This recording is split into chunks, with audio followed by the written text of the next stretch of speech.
사울 왕은 자기 왕권을 위협받는다고 생각하자 다윗을 죽이려고 합니다. 그러자 다윗은 블레셋 땅 가드로 피신하게 됩니다. 아기스에게 시글락 땅을 받은 다윗은 백성들과 1년 4개월 동안 블레셋에 머무르게 됩니다.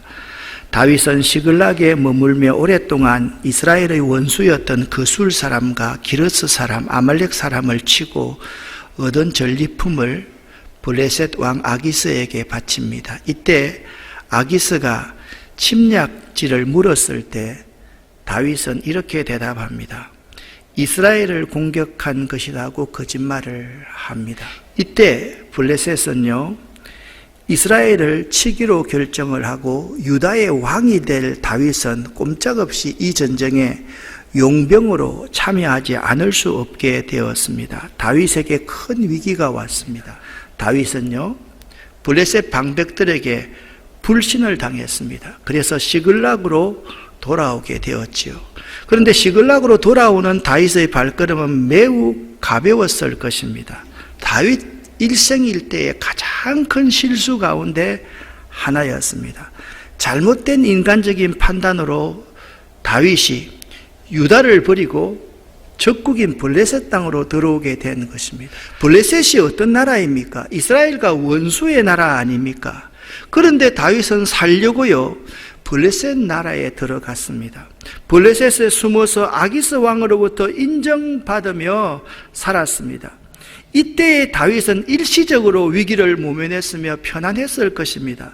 그러나 몸은 편하고 자신의 안전은 보장받았겠지만 이 블레셋으로 가 있는 기간 동안이 다윗 생애의 영적으로 가장 어두운 신앙의 암흑기였던 것입니다. 다윗은요, 블레셋으로 가서는 안 되는 사람이었습니다. 그는 하나님의 사람이었습니다. 그런 다윗이 블레셋 아기스 왕에게 고개를 숙이고 적당히 야합을 하며 살아서는 되겠습니까, 여러분? 여러분은 어떻습니까? 모든 문제는 현재의 실패가 문제가 아닙니다. 조금 전에 있었던 나의 조급함과 인간적인 판단으로 말미암아 현재의 실패가 왔다라는 사실을 알아야만 합니다. 모든 것을 다 잃어버리게 됩니다. 다윗은 지금 모든 것을 잃어버렸습니다. 다윗의 부하들이 다윗을 돌로 쳐 죽이려고 했습니다. 죽이려고 하고 있는 이 사람들이 누군지 아십니까? 그들은요, 스스로 다윗을 찾아온 사람들이며 그들은요, 아둘람 굴에서부터 지금까지 함께했던 자들이었습니다. 이들은 늘 다윗을 따랐고 이스라엘의 회복을 꿈꾸면서 동고동락한 다윗의 동지였습니다. 그런데 지금 그들이 돌을 들어 다윗을 죽이려 하고 있다라는 것입니다. 다윗이 가장 살면서 중요한 것을 바로 이 순간에 배우게 됩니다.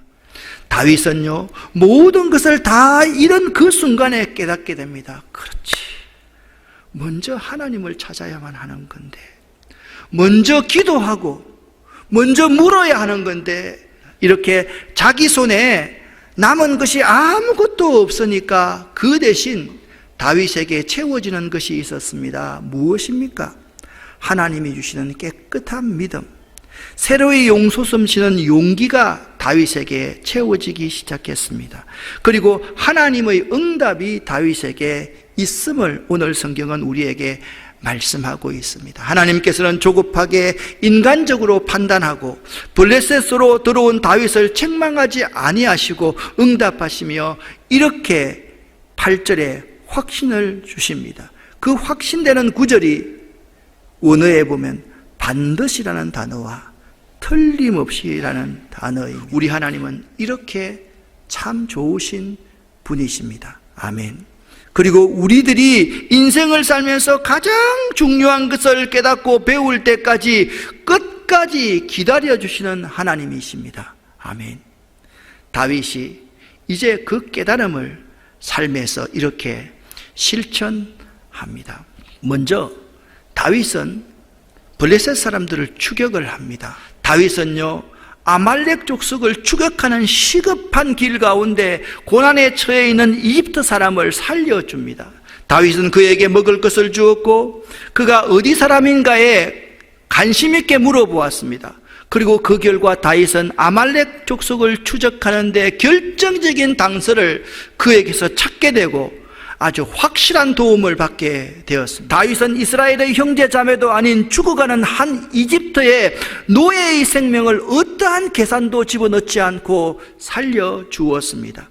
다윗은 그가 아말렉 족속과 관련이 있다는 것을 알지 못하였습니다. 그럼에도 불구하고 깨달음이 있었기 때문에, 깨달음의 복을 받았기 때문에 다윗은 그 사람을 도와주었던 것입니다. 다윗은요, 하나님께서 반드시 찾을 것이라고 하신 하나님의 말씀을 믿었기 때문에 이제 육신의 조급함으로 행하지 않고 평안 가운데 거할 수 있었던 것입니다.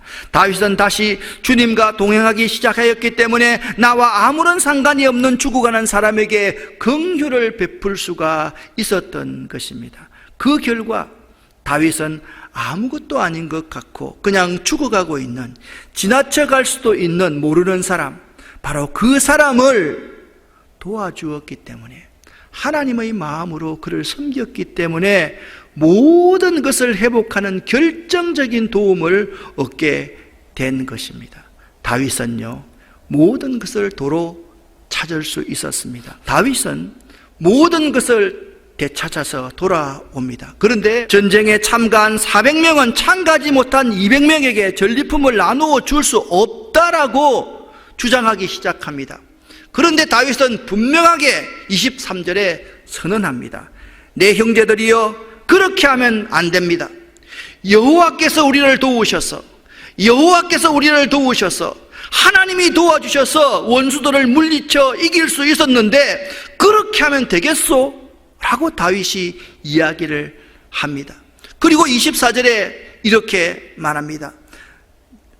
우리의 물건을 남아서 지킨 사람이나 나가서 싸운 사람이나 똑같지 않습니까?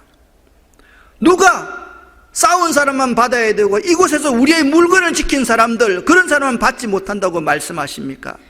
다윗은 이것을 이스라엘의 명령과 규칙으로 삼았다라고 말씀을 하고 있습니다. 그러니까 비정상을 다윗이 깨달음으로 말미암아서 정상으로 만들어 돌려놓은 것입니다. 또 30장 26절 말씀을 보면 다윗의 일행이 시글락에 이르렀습니다. 그곳에서 다윗은 아말렉 사람에게서 빼앗은 물건 중 일부를 유다의 지도자로 있는 자기 친구들에게 나누어 줍니다. 이때 다윗의 나이가 20대 초반이었습니다. 지금 이 시기에 여러분이 깨달음의 복을 받는다면 여러분의 인생이 이 이후로는 완전히 달라지게 될 것입니다. 여러분이 인생의 밑바닥에서 깨달음의 복을 받을 수 있다면 참 좋겠습니다. 여러분이 처해 있는 위기를 오늘의 깨달음으로 말미암아 기회로 만드시기를 예수 이름으로 간절히 축원합니다. 이 시간 여러분과 제가 결단하기를 원합니다. 먼저 무엇이든 무슨 일이든 조급하게 인간적으로 판단하여 결정하지 말고 하나님을 찾으십시오. 하나님께 물으십시오. 그리고 행동하시는 여러분이 될 수 있기를 예수 이름으로 간절히 축원합니다. 기도하겠습니다.